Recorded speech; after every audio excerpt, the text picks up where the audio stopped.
بسم اللہ الرحمن الرحیم الحمد للہ وحدہ والصلاة والسلام علی من لا نبی بعدہ وعلی آلہ وصحبہ واہل بیتہ الذین وفوا عہدہ اما بعد فاعوذ باللہ من الشیطان الرجیم بسم اللہ الرحمن الرحیم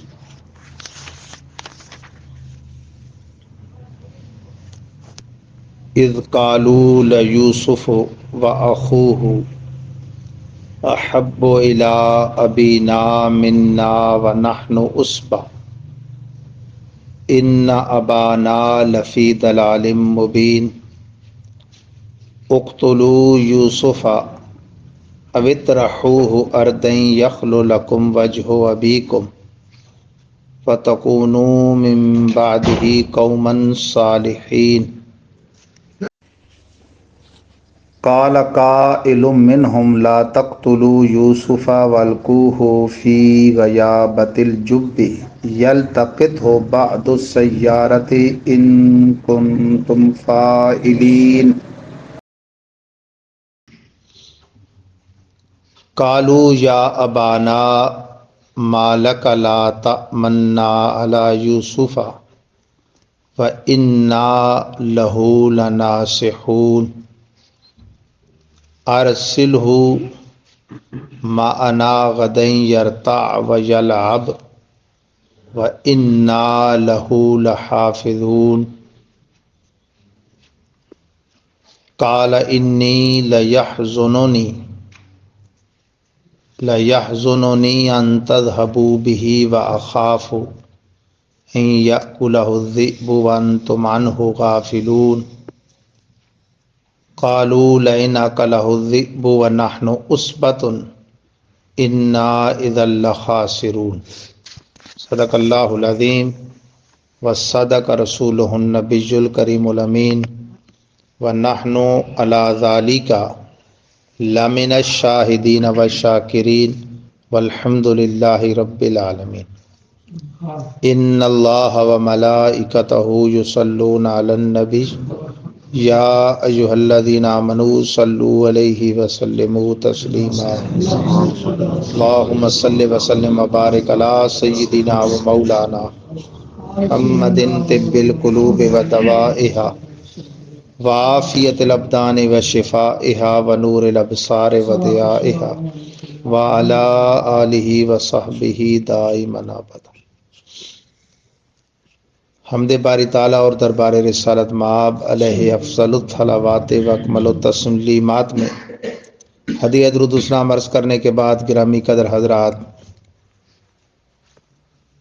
آج سورہ یوسف کا یہ تیسرا درس ہے۔ 3 رمضان المبارک یوم وصال سیدہ کائنات حضرت خاتون جنت رضی اللہ تعالی عنہا، آیات کریمہ نمبر 8 تا 14 تلاوت کرنے کا شرف حاصل ہوا۔ حسب معمول سب سے پہلے اس کا ترجمہ اور پھر اس کی مختلف تفسیروں کی روشنی میں تلخیص و تشریح سماعت فرمائیے۔ برادران یوسف کا مقولہ قرآن نے نقل کیا، اذ قالوا لیوسف واخوہ احب الی ابینا منا ونحن عصبہ۔ اے حبیب یاد کرو جب برادران یوسف نے کہا کہ بے شک یوسف اور اس کا حقیقی بھائی وہ ہمارے باپ کو ہم سے زیادہ محبوب ہیں، حالانکہ ہم ایک جماعت ہیں۔ ان ابانا لفی ضلال مبین، بے شک ہمارے باپ ان کی محبت میں بے خود ہیں۔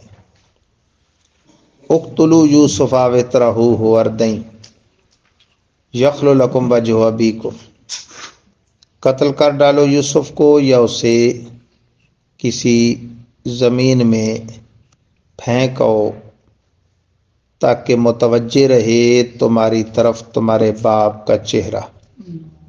وَتَكُونُوا مِن بَعْدِهِ قَوْمًا صَالِحِينَ، اور اس کے بعد تم نیکوکار بن جانا۔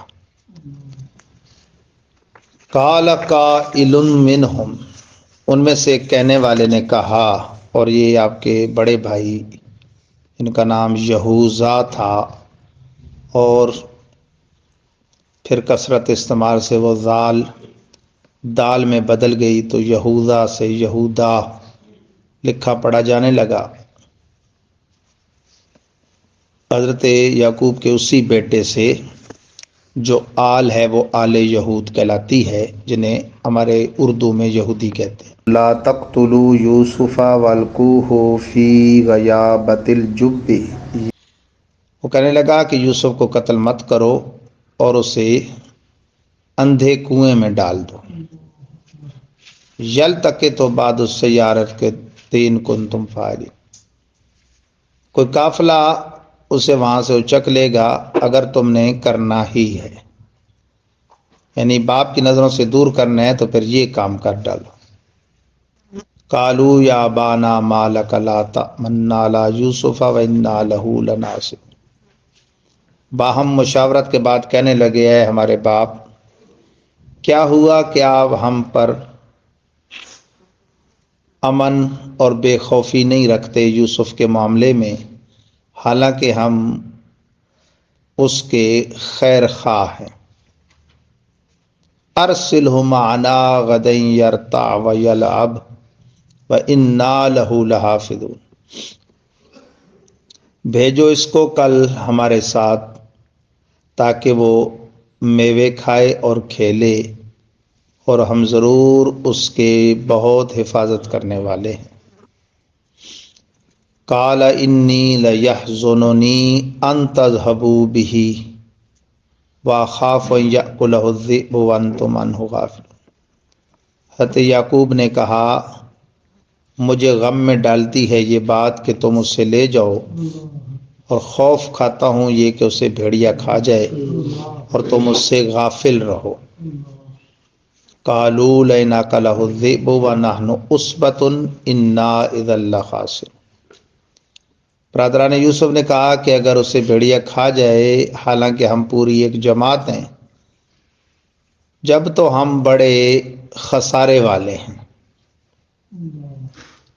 یہ کہہ کے برادران یوسف حضرت یوسف کو لے گئے، جس کا قصہ آگے آئے گا۔ علماء مفسرین نے یہاں بڑی لمبی تفصیلات بیان کی ہیں، جن کا خلاصہ مختلف تفسیروں کی روشنی میں عرض کرتا ہوں۔ امام محقق آلوسی نے تفسیر روح المعانی میں اور دیگر مفسرین نے بھی یہ بات لکھی کہ حضرت یعقوب علیہ السلام کو اللہ تعالیٰ نے اپنے کرم سے خواب کی تعبیر کا اور چھپی باتیں، غیبی باتیں جاننے کا علم عطا فرمایا۔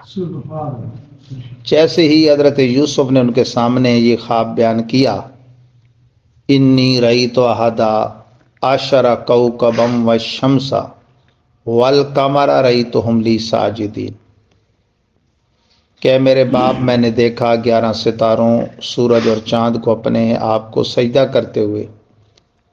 تو اس کی تعبیر حضرت یعقوب نے جان لی تھی کہ اللہ تعالیٰ ان کو بڑا مرتبہ عطا فرمائے گا، اور 11 ستاروں سے مراد ان کے بھائی ہیں جو ان کے آگے جھک جائیں گے۔ تو انسانی فطرت ہے کہ کسی کے بلند مرتبہ منصب کو دیکھ کر اس سے حسد پیدا ہوتا ہے، تو بھائیوں کے دل میں اس حسد کے پیدا ہونے اور اس مخالفت میں ان کو نقصان پہنچانے کے لحاظ سے آپ نے ان کو خواب بیان کرنے سے منع فرما دیا۔ یاد رکھیں 2 چیزیں ہیں، ایک ہے حسد اور ایک ہے رشک، ان میں تھوڑا سا فرق ہے۔ رشک شریعت میں محمود ہے، پسندیدہ ہے، اور حسد جو ہے وہ شرعاً مذموم ہے، ناپسندیدہ ہے، برا ہے۔ رشک یہ ہے کہ کسی کی نعمت کو دیکھ کر آدمی تمنا کرے کہ اللہ تعالیٰ اس جیسی نعمت مجھے بھی عطا فرمائے، یہ رشک ہے۔ جبکہ حسد یہ ہے کہ نعمت والے سے زوال نعمت کی تمنا کرنا، یعنی مجھے ملے نہ ملے اس سے چھن جائے، یہ برا ہے۔ اس کے بارے میں حدیث پاک میں فرمایا ان الحسد یأکل الحسنات کما تأکل النار الحطب، بے شک حسد نیکیوں کو یوں کھا جاتا ہے جس طرح آگ لکڑیوں کو کھا جاتی ہے۔ حاسد اپنے من میں اپنے آپ کو ہی تباہ کرتا رہتا ہے، کیونکہ محض کسی کے حسد کرنے کی وجہ سے جو اگلا ہے محسود جس پر حسد کیا جا رہا ہے اس کی نعمت تو نہیں چھنتی۔ البتہ حدیث پاک میں فرمایا کل ذی نعمت محسود، ہر ذی نعمت محسود ہوتا ہے، یعنی اس پر لوگ فطری تقاضا کے حسد کرتے ہیں۔ اس عالم آب و گل میں ابتدا میں جو چند خطائیں ہوئیں، وہ لغزشیں جو ہوئیں، اس میں بھی حسد، حرص اور تکبر یہ کار فرما ہے۔ اللہ تعالیٰ کی تقدیر سے وہ گناہ تو نہیں ہے، خطا اجتہادی ہے جو پیغمبر کی ذات سے صادر ہوئی شجر ممنوعہ کھانے کی صورت میں، اس کا ظاہری سبب حرص بنا۔ مائی صاحبہ کے دل میں وہ حرص پیدا ہوا تو انہوں نے حضرت آدم کو اکسایا، البتہ یہ ہے کہ وہ ارادتاً انہوں نے ایسا نہ کیا، اللہ تعالیٰ کی حکمت تھی، اللہ نے بھلا دیا۔ قرآن خود فرماتا ہے وَلَمْ نَجِدْ لَهُ عَزْمًا، ہم نے حضرت آدم کا عزم نہیں پایا، اللہ فرماتا ہے فَنَاسِيَ، وہ بھول گئے۔ اور پیغمبر اللہ کی طرف سے بھلایا جاتا ہے، اس میں سب سے بڑی حکمت ہے انی جاعل فی الارض خلیفہ، ازلی فیصلہ ہے۔ اللہ نے انہیں جنت میں خلیفہ نہیں بنانا تھا، زمین میں خلیفہ، تو اس پر تو ہمیں اجازت نہیں کہ ہم کیل و کال کریں یا اس کو موضوع سخن بنائیں، صرف پڑھنے پڑھانے کی حد تک جہاں بات ہے تفسیروں میں وہ آئے گی، بس اتنی۔ باقی بعض لوگ جو جاہل بوڑھے بابے چوکوں چپالوں پہ بیٹھ کے بعض معاشی یا معاشرتی مسائل سے دنیا داری کے نظام میں تنگ آ کر یہ بک دیا کرتے ہیں کہ جی نہ بابے نے دانا کھایا ہوتا، نہ ہمیں یہ دن دیکھنے پڑتے، یہ اگر پیغمبر پر توہین کی نیت سے ہو یہ صریح کفر ہے۔ ایک جلالی بزرگوں نے تو اس کا جواب یہ دیا اگلے کو، انہوں نے کہا کہ چونکہ ساری بشریت ان کی اولاد ہے، اچھے اور برے، مومن اور کافر سب، تو وہ دنیا میں آئے کہ تم جیسے خبیثوں کو ادھر چھوڑ جائے، وہ تو پھر جنت میں چلے گئے۔ ہر نبی جنتی ہے، ان کا روضہ جو ہے، ان کی قبر وہ باغ جنت ہے، اور وہ اس میں اس حیات سے متصف ہیں کہ ہم اپنی جیتی زندگی میں اس حیات کا تصور نہیں کر سکتے۔ حدیث پاک میں اللہ کے حبیب فرماتے ہیں الانبیاء احیاء فی قبورہم یصلون، سب انبیاء اپنی قبروں میں زندہ ہیں اور نماز پڑھتے ہیں۔ اور ابن ماجہ کے حدیث میں ان اللہ حرم علی الارض ان تاکل اجساد الانبیاء فنبی اللہ حی یرزق، بے شک اللہ نے انبیاء کے مبارک جسموں کا زمین پہ کھانا حرام قرار دے دیا۔ اللہ کے نبی زندہ ہیں اور رزق دیے جاتے ہیں۔ اور صحیح مسلم کے حدیث میں اللہ کے حبیب فرماتے ہیں مررت علی قبر موسیٰ، فی روایت مررت علی الکثیب الاحمر علی قبر موسیٰ، میں سرخ مٹی کے ٹیلے کے پاس موسیٰ کلیم کی قبر کے پاس سے گزرا، وَهُوَ قَائِمٌ يُصَلِّي فِي قَبْرِهِ، وہ اپنی قبر میں کھڑے ہو کے نماز پڑھ رہے تھے۔ تو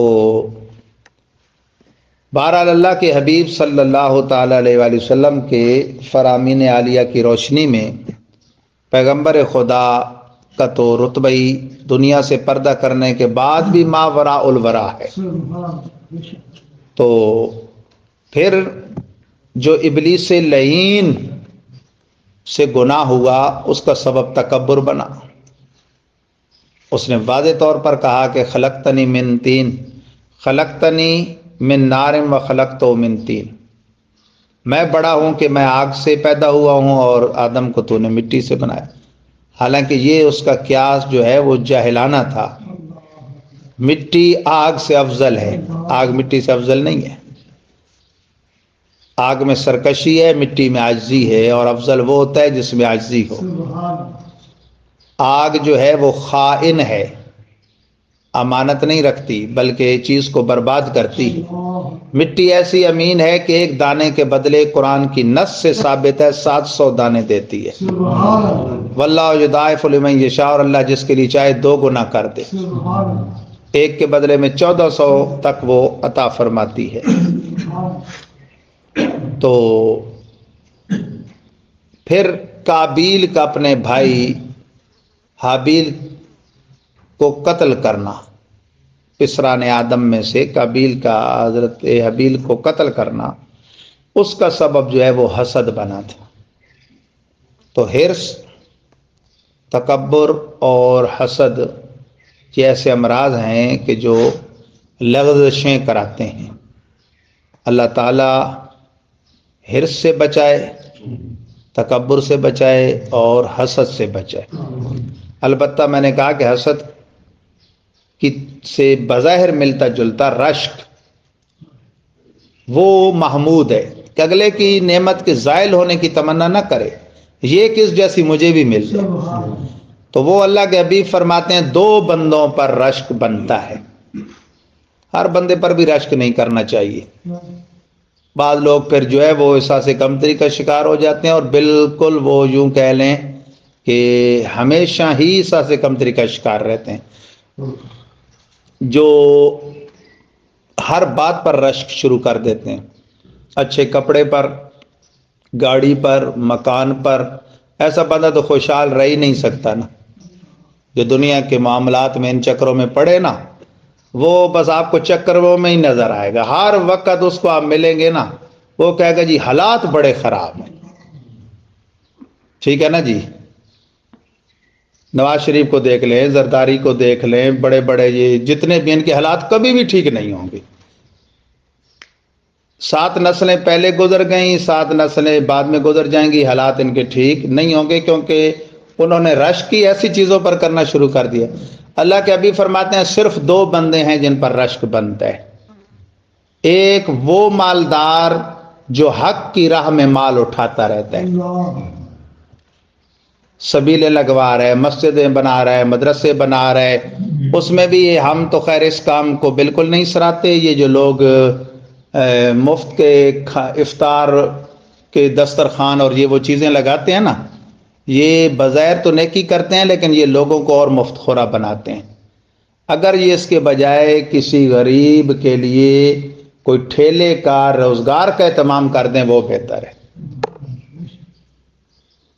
اس کے بھی بڑے منفی اثرات جا رہے ہیں یہ جو اس طرح کرتے ہیں۔ اور دوسرا فرمایا کہ اس پر رشک بنتا ہے جس کو اللہ نے قرآن کا علم دیا اور وہ قرآن پڑھتا ہے اور پڑھاتا ہے اور قرآن کے ساتھ اپنے آپ کو مشغول رکھتا ہے۔ رشک ان 2 پر بنتا ہے، باقی رشک نہیں بنتا۔ باقی میں نے آپ کو بتایا نا، اب رشک کریں گے دائمی ذہنی مریض بن جائیں گے اور ہمیشہ اس چکر میں رہیں گے کہ حالات ٹھیک نہیں ہیں۔ تو یہ بات بڑی طویل چلی گئی اس پر ہماری کہ گناہ کے اسباب کیا ہیں۔ اب برادران یوسف کو بھی جس نے اکسایا وہ حسد نے اکسایا، تو کہنے لگے کہ ہم پورا جتھا ہیں لیکن ہمارے باپ ان سے زیادہ پیار کرتے ہیں، یہ تو ان کی محبت میں بالکل وارفتہ ہیں۔ دلال کا لفظ انہوں نے استعمال کیا جس سے بہت لوگوں نے اردو مترجمین نے دھوکہ کھایا۔ سرکار کی ذات کے لیے بھی وَوَجَدَكَ ضَالًّا فَهَدَىٰ سورۃ الدہا میں ترجمہ گمراہ کا کر دیا، استغفر اللہ۔ یعنی جہالت دیکھیں کہ جب پیغمبر اگر بھٹکا ہوا ہے تو تمہیں راہ پہ کون لگائے گا؟ تم مترجم قرآن کیسے بنے؟ دلہ یدلو دلالتن کا ایک معنی بے شک گمراہی ہوتا ہے اور دوسرا معنی ہوتا ہے گم ہونا۔ اعلیٰ نے ترجمہ کیا اور پایا ہے محبوب آپ کو اپنی محبت میں وارفتہ تو راہ دکھائی۔ یعنی اللہ نے اپنے قرب کی منزلیں اور حضور کو دکھا دی جب اپنی محبت میں خود رفتہ پایا. وہی لفظ یہاں استعمال ہوا ہے تو معنی کیا ہے کہ ہیں ہم پوری ایک جماعت لیکن ہمارے باپ حضرت یوسف کی محبت میں کیا ہیں؟ گم ہیں. دل الماء فی اللبن، عربی گرامر بھی اس کی تائید کرتی ہے. جب دودھ اور پانی ایک ہو جائیں تو عرب والے کہتے ہیں دل الماء فی اللبن، پانی دودھ میں کھو گیا، گم ہو گیا. تو کہنے لگے اس کو قتل کر دو یا ایسی زمین میں ڈالو جہاں سے واپس نہ آ سکے، بعد میں قوم صالح بن جانا. یہ بھی نفس کا دکھ ہے کہ بھی گناہ کر لو بعد میں توبہ کر لینا. بعد کس نے دیکھا ہے؟ بعد کی کوئی گارنٹی ہے؟ خدا نہ کرے دوران گناہ آدمی مر جائے. حدیث سے ثابت ہے کہ جو جس حال پہ مرے گا اسی حال میں اٹھے گا. ایک حاجی تلبیہ کہتے ہوئے، لبیک کہتے ہوئے بحالت احرام اونٹ یا اونٹنی سے گر کے فوت ہو گئے. صحابی کی بات کر رہا ہوں. پیارے آقا صلی اللہ علیہ وسلم نے فرمایا کل قیامت میں اسی حالت احرام میں تلبیہ کہتے ہوئے لبیک اللہم لبیک کا نعرہ لگاتے ہوئے یہ اٹھے گا میدان محشر میں. تو یہوذا نامی بھائی نے کہا کہ ایسا نہ کرو، بلکہ یہ کرو کہ والد کی نگاہ سے دور کرنا ہے تو غیابات جب میں ڈال دو. اندھا کنواں، اندھا کنواں کہتے ہیں کہ جو اوپر سے کھلا ہو نیچے جاتا جائے تو تنگ ہوتا جائے، اس کو کہتے ہیں غیابات جب. اس میں ڈال دو. کوئی قافلے والا آئے گے تو اٹھا لیں گے. مقصد یہ تھا کہ پانی وغیرہ بھریں گے تو ان کو پتہ چل جائے گا تو وہ لے جائیں گے. تو یہاں سے لے جائیں گے، یعنی راہگیر جو قافلے ہیں جب وہ گزریں گے تو اس علاقے میں وہ نہیں رہیں گے. پھر تفسیر روح المعانی، تفسیر روح البیان، تفسیر طبری، تفسیر کبیر، سب تفسیروں میں یہ لکھا ہے کہ برادران یوسف نے والد سے اجازت لینی شروع کر دی.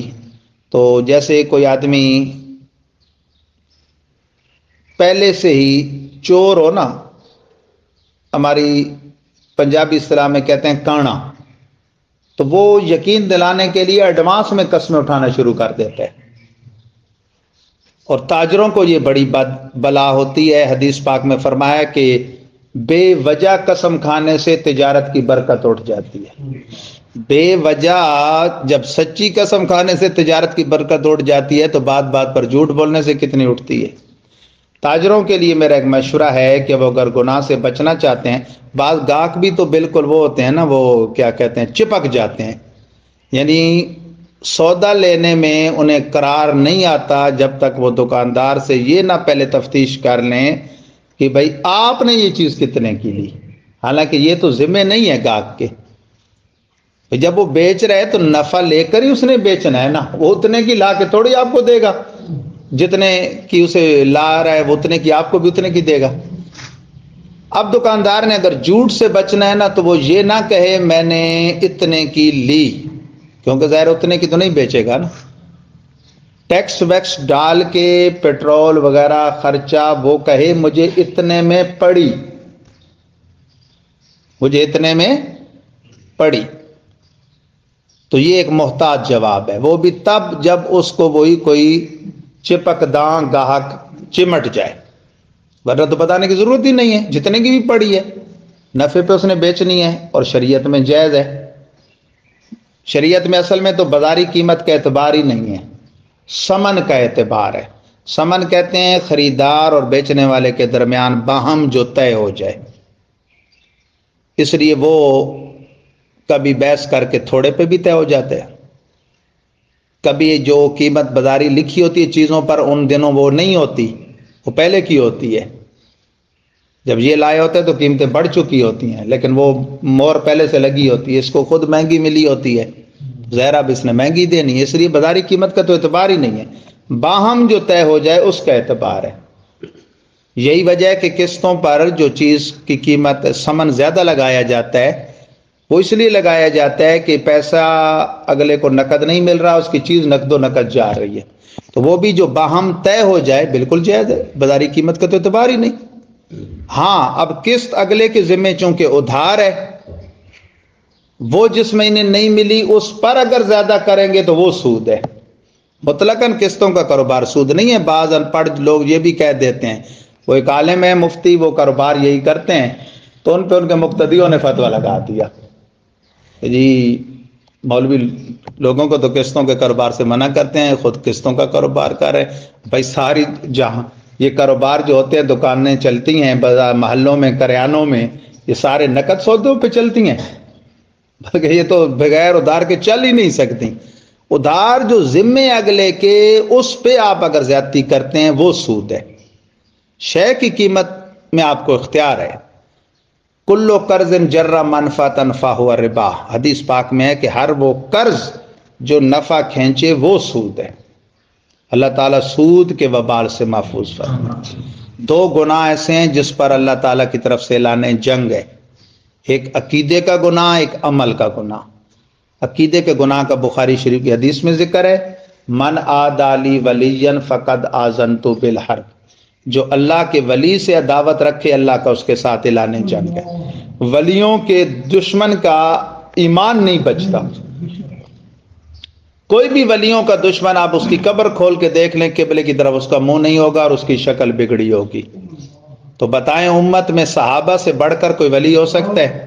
میں قرآن سامنے رکھ کے خدا کی قسم کھا کے کہہ رہا ہوں، کسی شیعہ کی قبر کھول لیں، اگر اس کا چہرہ خنزیر کا نہ ہو، بھرے چوک میں کھڑے کر کے جہاز چوک پہ میری گردن اڑا دینا.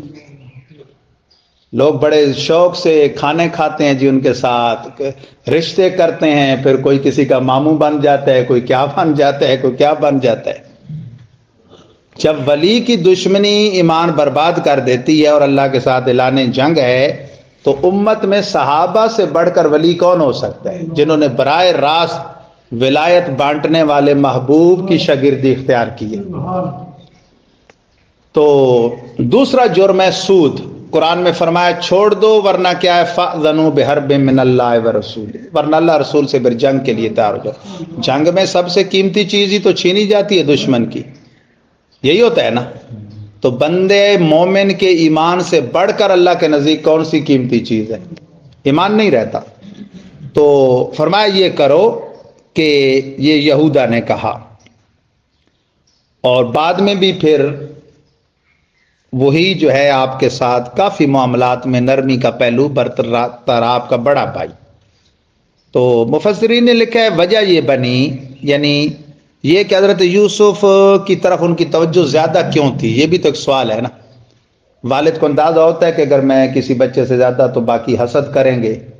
وجہ یہ تھی، اگرچہ وہ 10 تھے، بڑے تھے، ان کا یہ تھا یعنی موقف کہ بھائی ہم کماتے ہیں، خدمت زیادہ کر سکتے ہیں، یہ تو چھوٹے ہیں. ایک تو حضرت یوسف اور ان کے بھائی بنیامین، یہ چھوٹی عمر میں ان کی اصل والدہ فوت ہو گئی تھی. ان 10 کی والدہ اور تھیں، ان کی والدہ اور تھیں. دوسرا آثار سعادت، اللہ کے نبی نے اپنی فراست مومنانہ سے جان لیے کہ اللہ تعالیٰ ان کو کیا بنانے والا ہے. اور تیسرا یہ کہ وہ بحالت بچپن بھی اپنے والد کی خدمت میں سب سے آگے تھے، حضرت یوسف. تو آپ جانتے تھے پیغمبرانہ فراست سے حضرت یعقوب کہ اللہ ان کو تو مجھ سے بھی بڑا رتبہ دینے والا ہے. یہ بھی اللہ کی شان ہے نا کہ اللہ تعالیٰ نے ان کو باپ سے بھی زیادہ رتبہ دے دیا، منصب نبوت میں ان کا درجہ ان سے بھی زیادہ ہے.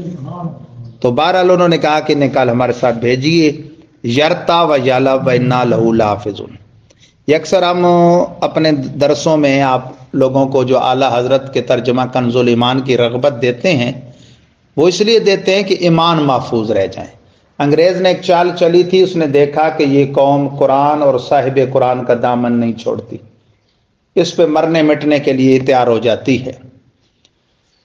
تو استغفر اللہ، انہوں نے اردو میں ترجمے کروائے ایسے لوگوں سے جنہوں نے ڈائریکٹ شان الوہیت اور شان رسالت پر ترجموں میں حملہ کیا کہ بظاہر اگلا قرآن پڑھ رہا ہوگا لیکن اپنا ایمان برباد کر بیٹھے گا. اور دوسرا ممبروں پر یہ کہلوانا شروع کر دیا استغفر اللہ کہ حضور کا منصب ایسے ہے جیسے گاؤں میں چودھری اور زمیندار کا یا گھر میں بڑے بھائی کا ہوتا ہے، بس اس سے زیادہ ان کو مرتبہ نہ دو تاکہ لوگوں کے دلوں میں محبت کم ہو. اور عملی طور پر انگریز کے طور طریقوں کو رواج دینا شروع کر دیا کہ سنت سے دوری ہو تو صاحب سنت سے خود بخود دور ہو جائیں گے۔ اب یہاں مولانا مودودی کتنا بڑا بظاہر نام ہے، تفسیر لکھی ہوئی ہے 6 جلدوں میں، آپ جا کے اسی آیت کا صرف ترجمہ دیکھ لیں، پھر آپ کو یہ شکوہ نہیں رہے گا کہ مولوی یہ کیوں کہتے ہیں یہ پڑھو اور یہ نہ پڑھو۔ ترجمہ کیا ہے کل اسے ہمارے ساتھ بھیجو تاکہ چرے چگے اور کھیلے۔ مجھے بتائیے عام شریف انسان کے لیے بھی یہ لفظ زیب دیتا ہے کہ آپ کہیں بھی چر چگ لو؟ یہ حیوانوں کے لیے یہ لفظ بولا جاتا ہے۔